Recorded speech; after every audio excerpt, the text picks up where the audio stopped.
This week on New Music Fridays, got Space Jam 2 the soundtrack. Was I the only one who really didn't care that the new Space Jam was coming out? I know LeBron wants to be the GOAT, and he's doing everything that Jordan did so people won't have an excuse. But here's the problem with that logic. You'll never be accepted by people who stuck in their time. I've been promoting dope new underground acts for years that all people need to do is follow them. But sadly, people only care about when Nas or Jay-Z is gonna drop some over-the-hill trash. They only care about new artists when mainstream mass promotes them, ultimately brainwashing people into liking them. So instead of seeking approval, you should be focusing in on your own brands and your own legacy. I mean, he's done more for the people than Jordan has ever done. With that in mind, he's already the GOAT to me. What am I expecting from this? Trash. A compilation where, due to the content of the movie, the rappers can't go in like they really should be doing, on top of there being no chemistry or effort from those who were clearly talented enough to make this into something more memorable. But yo, that Lil Baby and Kurt Franklin produced by Just Blaze is crazy. I wish Lil Baby was just a better rapper. I'm probably gonna keep this one. See My Fly was actually pretty cool too with Chance the Rapper and John Legend. It had a chance of making a playlist, but I honestly believe there could have been better production for these two to be linking up on. But man, this project is better than I thought it would be.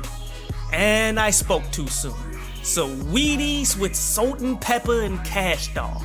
Now that was bad. I could have lived my whole life without hearing Lil Uzi Vert's rendition of Pump Up the Jams. There's a special place in hell for that song. St. John and SZA was cool. SZA clearly could have had that one all to herself. Did Brockhampton really just remake Jump from Criss Cross? That song is complete garbage. Got Joyner Lucas with a disappointing track. I kinda liked My Guy by Leon Bridges and The Best from Anthony Ramos, like super feel-good tracks. That was really what I was expecting from the John Legend tracks, so I'm happy that, they got other people to do that one particular song. Overall, I don't think it was that bad of a project, man. Now, keep in mind, I'm only keeping 2 tracks off of this whole thing, but yet, it was interesting of the collaborations and the productions that they tied in together. It was a lot better than what I thought it would be. Vince Staples, a self-named album from one of the more gifted but disappointing acts of this industry. I rock with Vince Staples, the artist, because he recognizes the importance of the message that he delivers, and he is super talented to compose masterful works. The problem is he hasn't shown the consistency needed to craft projects to propel him to the status of, say, a Kendrick Lamar. Nor has he been able to promote himself while his labels Def Jam and now Motown hasn't been doing nearly enough. Don't matter how good your music is or how talented you are. If you aren't getting to the people and making money, then you are failing at this. Typically, Vince Staples have proven that he can give me at least one dope song, but not much more after that. With the singles I've already heard, I believe that is the most likely scenario for this album, and that is clearly not enough for the rebound that he's attempting here. Why is it that all the social political driven songs are always the driest songs possible? Songs like Sundown Town to Take Me Home that definitely had potential, but they fit in with all the rest that have been getting mass produced since the uprisings and the protests. See, Nas' One Mic was a powerful message delivered in a powerful means, but it seems artists feel by talking about injustice is all they really need instead of crafting unique experiences. Man, this was a brief album. I'm not a fan of the 2-minute songs that seems to be becoming the standard.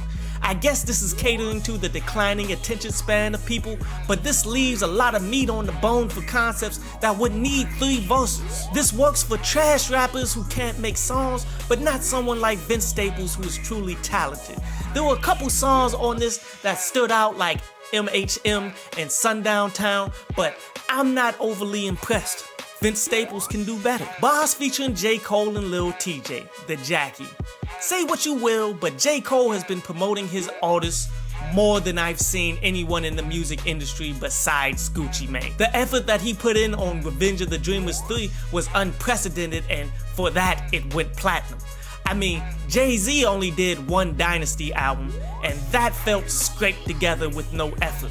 Kanye did the Surgical Summer, but completely screwed over his acts by rushing music that wasn't even cleared yet as Tiana Taylor. In comes Boss' new song, an artist I probably would have dropped from the roster due to a trilogy of albums that did improve, but not enough to break through. There are far better acts out there who would do better with this position, but I love the loyalty. Sadly, J. Cole has been seeking artists with similar skills instead of finding talented individuals who will help build the brand. That was the Rockefeller mistake until they went out and signed Kanye and Rihanna. And sadly, that's what I'm expecting here. Another socially deep but lacking in potency song like Tribe that will continue a middling career that hasn't attempted to evolve. Not saying that his music is trash, but it doesn't take the steps to be great.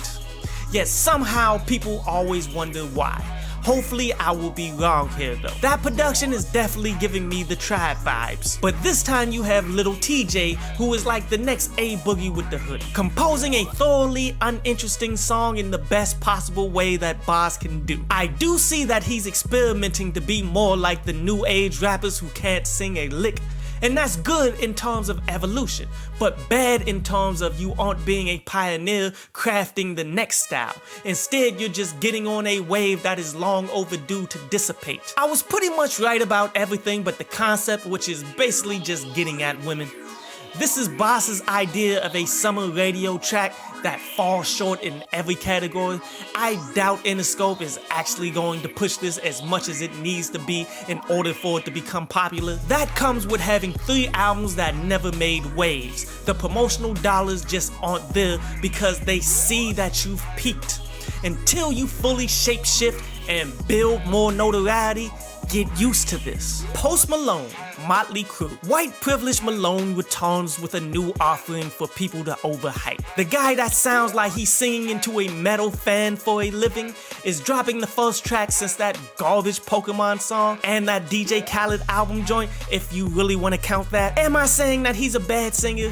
Yes. He clearly can't sing any other way, if that's what you want to call his style. People have the gall to get on T-Pain's case for ruining music.